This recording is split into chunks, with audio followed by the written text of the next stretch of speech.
भाई सीन ऐसा है कि अभी के टाइम पे मैं जो स्टार्ट करने वाला हूँ, ठीक है, आपके लिए वो बेस्ट होगा या नहीं होगा वो आप इस वीडियो को देखो, डिसाइड करो। मैं अपने आप को एक अगर इंट्रोड्यूस करूँ तो मैं सिंपल एक जस्ट रॉ वीडियो शूट कर रहा हूँ। मैं जिस स्टेज पे हूँ मैं खुद बहुत कुछ सीखना चाहता हूँ। अभी के लिए मैंने अपनी स्क्रीन शेयर की है। आज से ही, अभी से ही मैं सीक्वल सीखने जा रहा हूँ और वो आपको दिखाने जा रहा हूँ, ठीक है।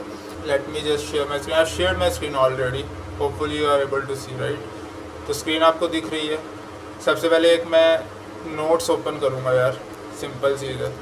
और नोट्स में मैं पहले बड़ा बड़ा लिख दूँ, आपको पता रहे कि हम कर क्या रहे हैं, सीक्वल कर रहे हैं। सीक्वल का फुल फॉर्म पता होना चाहिए यार, अगर आईटी से हो नहीं हो तब भी पता होना चाहिए।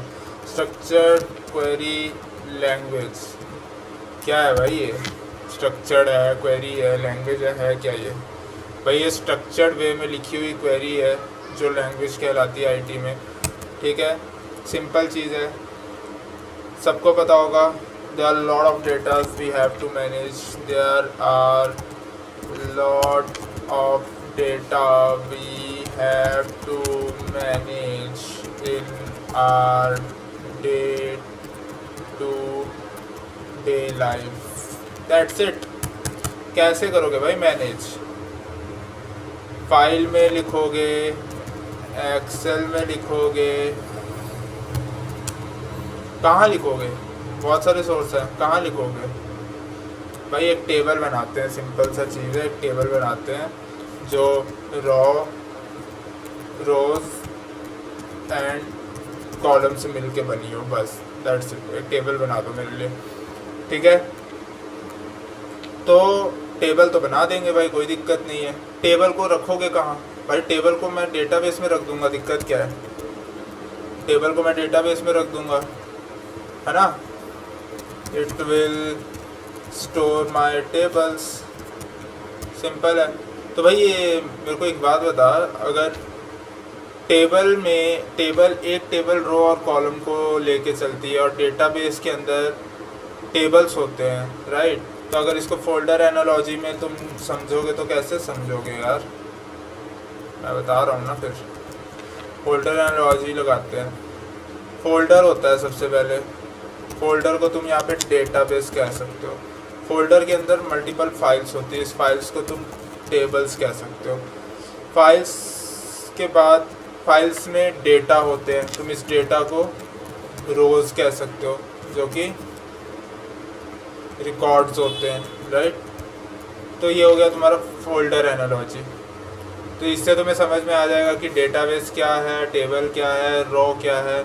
अब आती है कि डेटाबेस के अंदर कोई भी हम टेबल क्वेरी कुछ भी करने जा रहे हैं, उसके लिए हमें एक लैंग्वेज चाहिए बात करने के लिए। भाई डेटाबेस है, इससे तुम्हें बात करने का मन कर रहा है, how to conversation, how to start conversation with him, हाँ विद हिम। तो डेटाबेस से कन्वर्सेशन करना है वाया DBMS, जिसको हम बोलते हैं डेटाबेस मैनेजमेंट सिस्टम, ठीक है। Database management system. तो ये हो गया तुम्हारा database management system, DBMS। Conversation के लिए काम में आता है जब तुम कौन हो यार? तुम यूज़र हो ना, तुम यूज़र हो, तुम इसको यूज़ करने वाले हो, तुम्हें डेटाबेस से कुछ काम है। अब तुम क्या कर रहे हो? यूज़र जो है डेटाबेस से डायरेक्ट डेटा नहीं ले सकता, इसीलिए वो कन्वर्सेशन करने के लिए बीच में DBMS का यूज़ कर रहा है। DBMS में हमारे पास आ जाता है MySQL। अभी के लिए MySQL पे ही वर्क करेंगे, तो मैं एक्स्ट्रा तुम्हें क्यों ही बताऊँ, अभी है ना MySQL वर्कबेंच, इस पे ही काम करेंगे हम, ठीक। सिंपल चीज़ है अभी के लिए। तो MySQL वर्कबेंच और सिंपल बताने के लिए यार, आज की ज़ेनज़ी जनरेशन, ठीक है, तुम्हारे लिए बताता हूँ मैं और simple. MySQL workbench is nothing but it's an application, ठीक है। एक एप्लीकेशन की तरह काम आएगी MySQL वर्कबेंच, जो हेल्प करेगी यूज़र को। यूज़र मतलब कौन? तुम सब, हम सब लोगों के लिए, तब नहीं बे सब। तो यूज़र मतलब हम सब, हम लोग के लिए डेटाबेस से बात करने के लिए DBMS जो कि एक एप्लीकेशन फॉर्म में MySQL वर्कबेंच है, ये हेल्प करेगी, ठीक है, डेटा रिट्रीव करने के लिए। इतना अगर क्लियर हो गया तो हम आगे बढ़ेंगे। और आगे क्या करना है, अब हम आ जाते हैं असली मुद्दे पे, जो कि है सिक्वल। भाई सिक्वल क्या होता है? भाई सिक्वल होता है स्ट्रक्चर। सिक्वल क्या होता है? क्या हो रहा है आज? स्ट्रक्चर, अरे क्यों क्यों क्यों? स्ट्रक्चर क्वेरी लैंग्वेज, थोड़ा इसको समझते हैं क्या है, ठीक है। तो भाई लैंग्वेज तो तुम्हें पता ही है, IT में हो मल्टीपल लैंग्वेजेस तुम पढ़ते हो, जिसमें जावा आ जाता है, पाइथन आ जाता है ना, मल्टीपल लैंग्वेजेस तुम सीखते हो। उसी तरह सिक्वल भी एक लैंग्वेज है। लैंग्वेज, अब तुम बाकी अदर लैंग्वेजेस में तुम कोड्स लिखते हो, राइट, तुम कोडिंग करते हो, लेकिन तुम सिक्वल में कोड्स ना लिख के क्वेरी लिखते हो, बस। Query is the replacement of code from other languages, so you are just using query in SQL, right? अब आ जाते हैं लैंग्वेज का मतलब समझ में आ गया कि एक लैंग्वेज है, एक भाषा है जो कि डेटाबेस के भाषा में बात करने में काम आता है। कोड की जगह क्वेरी डालते हैं। क्वेरी क्या होता है? तुम डेटाबेस से बात कर रहे हो, भाई यूज़र हो ना तुमने डेटाबेस से कुछ पूछा कि भाई ये बताओ डेटाबेस किस काम आ रहा है। अभी डेटाबेस तुम्हारे काम आ रहा है इस डेटा को रिट्रीव करने के लिए। कोई भी डेटा जो तुमने स्टोर कर रखा है वो डेटाबेस के अंदर स्टोर कर रखा है। अब डेटाबेस से तुम पूछ रहे हो सिंपल वे में कि भाई मेरे को ये वाला डेटा देना ज़रा, है ना। तो ये क्या कर रहे हो? पूछ रहे हो। पूछने का मतलब क्वेरी कर रहे हो, करेक्ट। तो क्वेरी जब कर रहे हो तो यहाँ पे आ गया ना क्वेरी, इसी का मतलब तो क्वेरी है। अब लेकिन बात आ जाती है कि स्ट्रक्चर क्वेरी। स्ट्रक्चर क्वेरी का मतलब यार तुम स्पेसिफिक डेटा को रिट्रीव कर रहे हो वहाँ से, ठीक। अब आ जाते हैं, 2 मिनट देना मेरे को, ठीक है। अब आ जाते हैं स्ट्रक्चर क्वेरी लैंग्वेज का मतलब तो समझ में आ गया भाई। डेटाबेस से हम बात करने के लिए एक लैंग्वेज यूज़ करने वाले हैं जो कि स्ट्रक्चर क्वेरी लैंग्वेज है, ठीक। अब जल्दी से हम आ जाते हैं इंस्टॉलेशन पार्ट में कि तुम्हें क्या इंस्टॉल करना है आगे के लिए, है ना। तो सबसे पहले ओपन कर लो अपना क्रोम, ठीक है, सिंपल। यहाँ पे लिख दो, तुम क्या लिखोगे? MySQL workbench. ये ओपन कर लो MySQL वर्कबेंच। ये ओपन करने के बाद तुम यहाँ पे नीचे आ जाओ, रुक जाओ 2 मिनट रुक जाओ, ये टैब ओपन है मेरा, हाँ। तो यहाँ पे तुम आ जाओ, थोड़ा सा मैं बैक जाऊँगा so that I can explain. तो यहाँ पे तुम्हें ऑप्शन मिलेगा, अभी मैंने मैक के लिए इंस्टॉल किया हुआ है। कम्युनिटी सर्वर से तुम बाहर आओगे तो तुम विंडो के लिए भी इंस्टॉल कर पाओगे, ठीक है। यहाँ पे मैक के लिए मैं फर्स्ट ऑप्शन चूज़ करने वाला हूँ, 540.8 MB डाउनलोड करूँगा। मैंने ऑलरेडी डाउनलोड कर रखा है, ठीक है। इसका प्रोसेस बहुत सिंपल है, जैसे ही डाउनलोड करोगे बहुत स्ट्रेट फॉरवर्ड है। Next next next, go go go, that's it. कुछ अलग से इसमें तुम्हें चूज़ नहीं करना है। तो एक बार तुम इंस्टॉल कर लोगे तो तुम्हारे पास एप्लीकेशन में वर्कबेंच, MySQL वर्कबेंच इस टाइप से ये देख पा रहे होगे आप। इसको इंस्टॉल कर लोगे तो ये ओपन हो जाएगा। अब इसको मैं ओपन करके दिखा रहा हूँ डायरेक्टली, तो आप देख सकते हो कि ये डायरेक्ट ओपन हो गया है, ठीक है। इंस्टॉलेशन पार्ट में अलग से एक वीडियो बना रखा हूँ, आप जाके उसको देख लेना, ठीक है। तो इसमें आपको क्या होगा कि कन्फ्यूजन नहीं होगा। मैं देखो जब कंसेप्ट क्लियर करने जा रहा हूँ तो मैं कंसेप्ट ही क्लियर करूँगा, खुद का भी आपका भी। जैसा कि मैंने बोला कि मैं ट्यूटर नहीं हूँ, मैं प्रोफेसर नहीं हूँ कि मैं डीप डाइव अलग से, मतलब एक ही वीडियो में खिचड़ी नहीं पकाने वाला हूँ मैं फ़िलहाल के लिए। जितना मैं करने वाला हूँ उतना दिखाने वाला हूँ। तो अभी के टाइम पे मैंने ऑलरेडी इंस्टॉल कर रखा है। इंस्टॉलेशन की वीडियो चाहिए तो कमेंट कर दो, अभी नहीं बनाई है। मैं झूठ कह रहा था, पहले की बनाई थी। पहले सोचा था मेरी फर्स्ट वीडियो तो मैं पहले ही बना के डाल दूँगा इंस्टॉलेशन का, लेकिन नहीं डाल रहा हूँ अभी। कमेंट कर देना चाहिए होगी तो, नहीं चाहिए होगी तो यही वीडियो देख के कौन सा डालो। उसके बाद अब आ जाते हैं, मैंने ऑलरेडी इंस्टॉल कर लिया वर्कबेंच, राइट, MySQL का। मैंने एक डेटाबेस ऑलरेडी क्रिएट भी किया है, लेकिन अभी मैं दिखाने के लिए एक न्यू डेटाबेस बनाऊंगा। भाई क्वेरी किसको कहते हैं? क्वेरी डेटाबेस से बात करने के लिए होती है, ये तो तुम लोगों को क्लियर है। लेकिन सम टाइम डेटाबेस को भी क्रिएट करने के लिए क्वेरी हमें यूज़ करनी पड़ती है। भाई डेटाबेस भी तो बनाओगे ना, वो भी तो इंटरेक्शन ही है किसी चीज़ को बनाने के लिए, राइट। तो डेटाबेस को बनाना है सबसे पहले, क्योंकि बाकी सब चीज़ तो डेटाबेस के अंदर ही होगा, लेकिन डेटाबेस को पहले बनाने के लिए भी एक क्वेरी होती है। क्वेरी इन द सेंस हम डेटाबेस मैनेजमेंट सिस्टम के थ्रू एक कमांड पास कर रहे हैं जो हमें चाहिए। तो हम एक डेटाबेस बनाना चाहते हैं, अब उसको हम एक कमांड देने वाले हैं क्रिएट करने के लिए। तो हम क्या देंगे, क्रिएट डेटाबेस। डेटाबेस का कोई भी नाम रख लो अपने अकॉर्डिंग। क्या रखोगे? यूज़र नहीं, माई सिक्वल, सिंपल है राइट। अब इसको रन कर सकते हो, यहाँ पे ऑप्शन है देख रहे हो, इसको अगर क्लिक करोगे तो ये क्या दे रहा है, create database MySQL can't create. अभी एरर देख लेंगे हम क्या है, ठीक है 2 मिनट रुकना। क्या है भाई एरर? माई ओ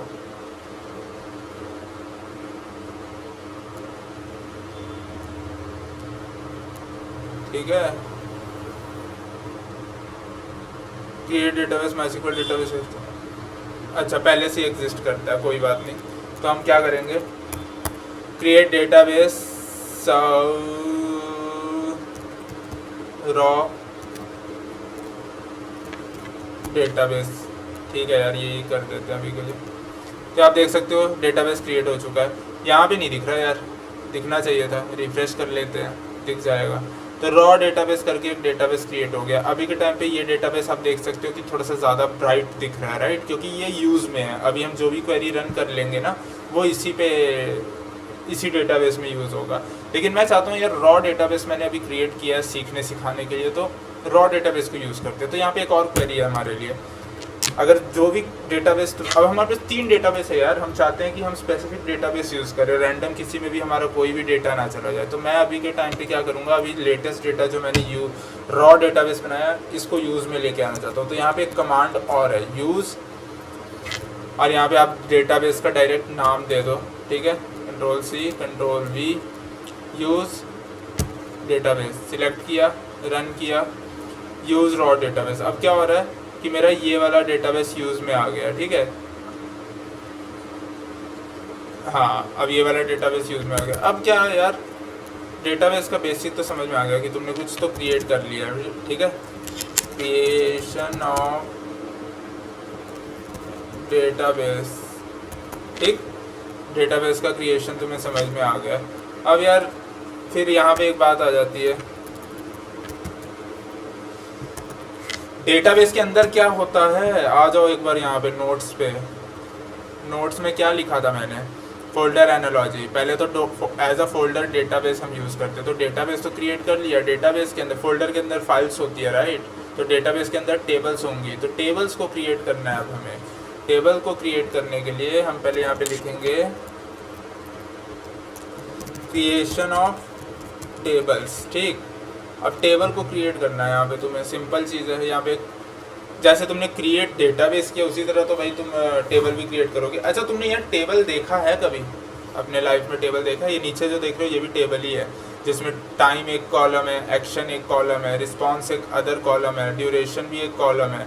और ये जो तुम टाइम के कॉलम के अंदर ये रिकॉर्ड देख रहे हो इसको बोलते हैं रॉ। तो ये कॉलम हो गया, ये रोज हो गए। तो एक टेबल मल्टीपल कॉलम्स और सिंगल कॉलम प्लस में रोज स्टोर करती है, ठीक है सिंपल लैंग्वेज। तो अगर हम टेबल क्रिएट करते हैं तो हम डायरेक्ट डेटा तो इंसर्ट नहीं करेंगे, साथ ही साथ पहले तो तुम टेबल को एक स्ट्रक्चर दोगे ना कि भाई टेबल में कॉलम्स हमें क्या क्या रखनी है। मेरे को एक एम्प्लॉय की, तुम लोग कौन हो, लर्नर्स हो राइट, तुम लर्न करने आए हो। तो एक लर्नर नाम से मैं टेबल क्रिएट करता हूँ, ठीक है क्रिएट टेबल का नाम दे दो, सिंपल है ना, टेबल का नाम दे दिया लर्नर।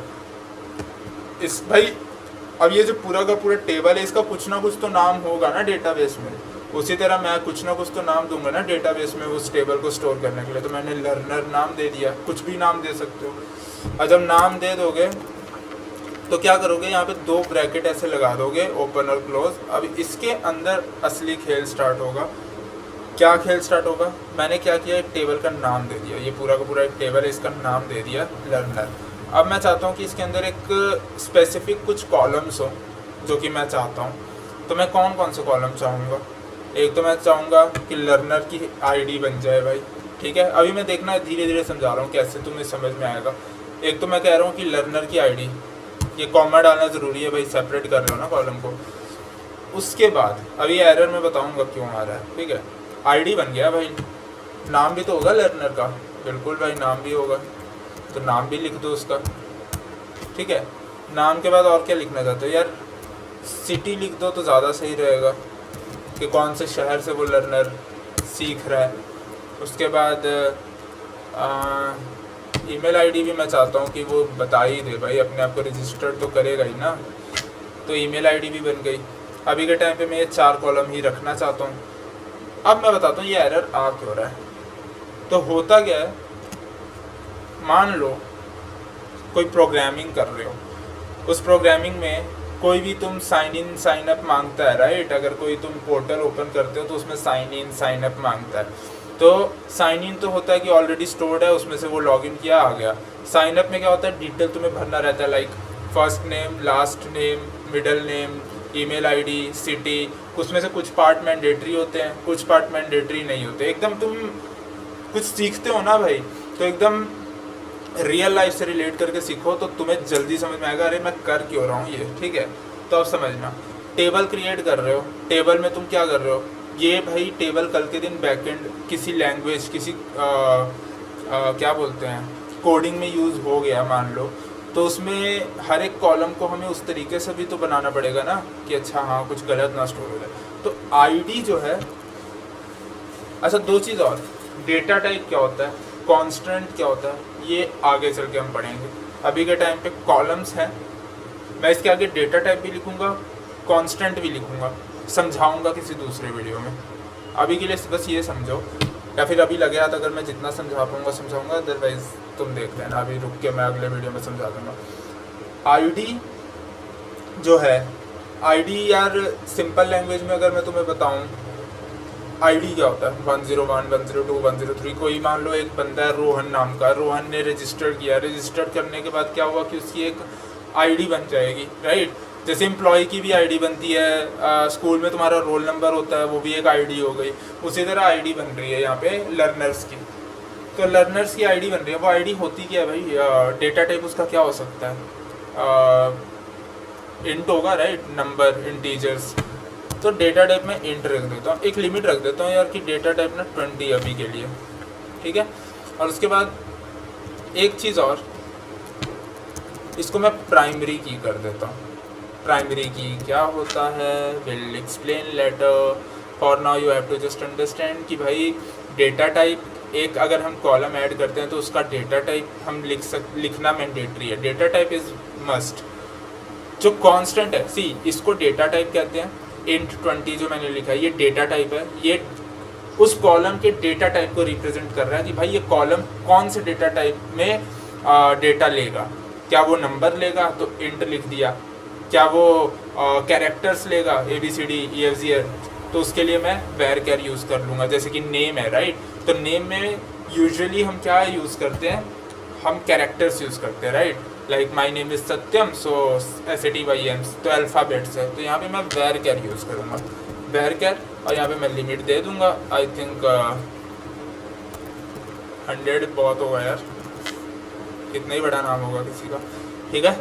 ये यार ये प्रिसीजन्स होते हैं, ये याद रखना, 100 लिख रहा हूँ जो 20 लिख रहा हूँ, ठीक है। ये क्या होता है कि एक वैल्यू को डिस्क्राइब करता है। फॉर एग्जांपल इंट में मैंने 20 लिखा है, वो बंदा अगर 20 डिजिट का से ऊपर डालेगा तो एरर आ जाएगा। वैसे तो ये बहुत छोटा रखो तो ज़्यादा सही है अभी स्टार्टिंग में, लेकिन ठीक है, ठीक है। नेम तुम्हारा var हो गया, 100 हो गया। और यहाँ पे एक चीज़ और, कॉन्स्टेंट की बात कर रहा हूँ मैं भाई, नेम खाली तो छोड़ोगे नहीं, तो मैं इसमें नॉट नल लिख देता हूँ। अगर कोई खाली छोड़ता है उस नाम को तो भाई एरर तो आएगा, तो रजिस्टर नहीं कर पाएगा एज अ लर्नर। सिटी के लिए भाई var यूज़ करना ज़्यादा सही रहेगा, ठीक है। इसको भी 100 कर देता हूँ, var। और सिटी भी तुम सिटी नॉट नल छोड़ सकते हैं भाई, ज़रूरी थोड़ी ना सब शहर में रह रहा है, कोई गाँव में भी तो रह रहा है, तो सिटी में हम कोई कंडीशन या कॉन्स्टेंट नहीं लगाएंगे। ईमेल आईडी भाई मस्ट है, इसके लिए कोई वो नहीं हम करेंगे, ठीक है। रुक जाओ, ईमेल आईडी मैंने डाला, इसको 100 किया, और ईमेल भाई तुम्हारा एक तो यूनिक होना चाहिए, सीधी सी बात है, और एक नॉट नल होना चाहिए, ठीक है, यूनिक एंड नॉट नल। भाई ये टेबल का फॉर्मेट बन रहा है, ध्यान से देखो, यहाँ पे आएगा कॉमा, कुछ नहीं आएगा, ये देख लो। मैंने एक टेबल क्रिएट किया लर्नर नाम का, ये इस टाइप से टेबल बनेगा जिसमें मैंने 4 कॉलम गिन के रखे हैं। आईडी में ऐसे हो जाएगा, नेम, कोई भी नेम, सिटी और ईमेल आईडी, ठीक है। अब इसको हम रन करने वाले हैं, तो इसको मैं यहाँ से लेके यहाँ तक सिलेक्ट करूँगा और यहाँ पर रन करूँगा।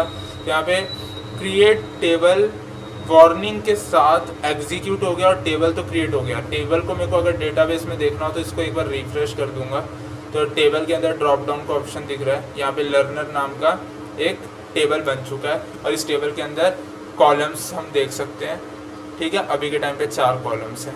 That's it for now.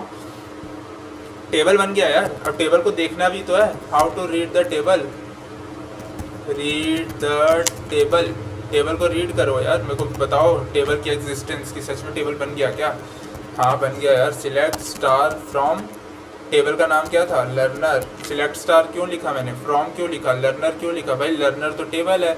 Select करो, स्टार का मतलब क्या होता है? इसका मतलब होता है कि टेबल के अंदर कुछ भी है, जो कुछ भी है, जितना कुछ भी है, जो भी वैल्यू है, मतलब अगर इसमें 500 रिकॉर्ड है, 1000 रिकॉर्ड है, जितने भी रिकॉर्ड है सारे रिकॉर्ड दिखा दो।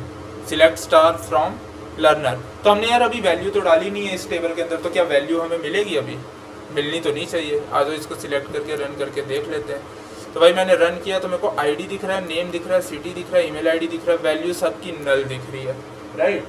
तो वैल्यू नल है, तो इसका मतलब ये कि टेबल तो बन गया, तभी तो देख पा रहे हो ना यहाँ पे विद कॉलम नेम और वैल्यू।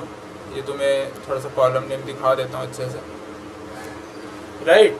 तो तुम्हें कॉलम नेम दिख रहे हैं, वैल्यू नहीं दिख रही है क्योंकि हमने वैल्यू इंसर्ट नहीं किया। अब इंसर्शन के लिए मैं एक न्यू वीडियो के साथ आऊँगा। I think it's totally fine for you for now, कि अभी तक मैंने जो भी बताया वो तुम्हें भी समझ में आया, मेरी भी प्रैक्टिस हो गई, ठीक है। तो यार नेक्स्ट वीडियो में मिलते हैं। अभी के लिए आई थिंक मैं यहाँ पे लिख देता हूँ, क्या लिख दूँगा पता है? यहाँ पे क्या लिखूँगा मैं? गुड बाय, बस इतना ही लिखना था, टाइम पास करने में मज़ा आता है। ओके बाय, ठीक है।